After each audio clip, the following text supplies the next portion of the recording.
દિલીપ, હું ઘેરથી કંટાળ્યો, હવે સહન નહીં થતું, હું તો ઘર છોડીને જતો રહું. એટલે આકાશ, પેલા મોટું બેન દેવું થઈ ગયું, તે ઘર છોડીને જતા રે. શું વાત કરો છો? એટલે સચિન, તે હોભળ્યું?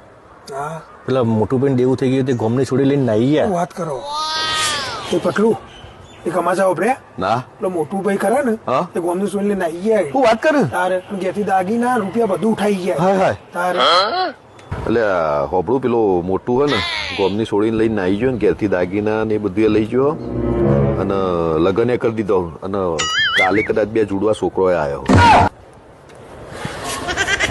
જોયું વાત ક્યાં હતી ને ક્યાં પહોંચાડી આ લોકોએ. આ એ જ 4 માણસો છે કે જેની આપણે આખી જિંદગી ચિંતા કરીએ છીએ કે 4 માણસો શું કહેશે. તમારી ફેમિલી અને તમને જે સારું લાગે ને એ પ્રમાણે ડિસિઝન લો.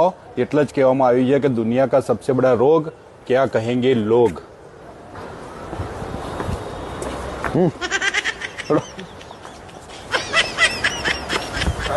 લોકોને ટૂંપો ખવડાવશો, ટૂંપો.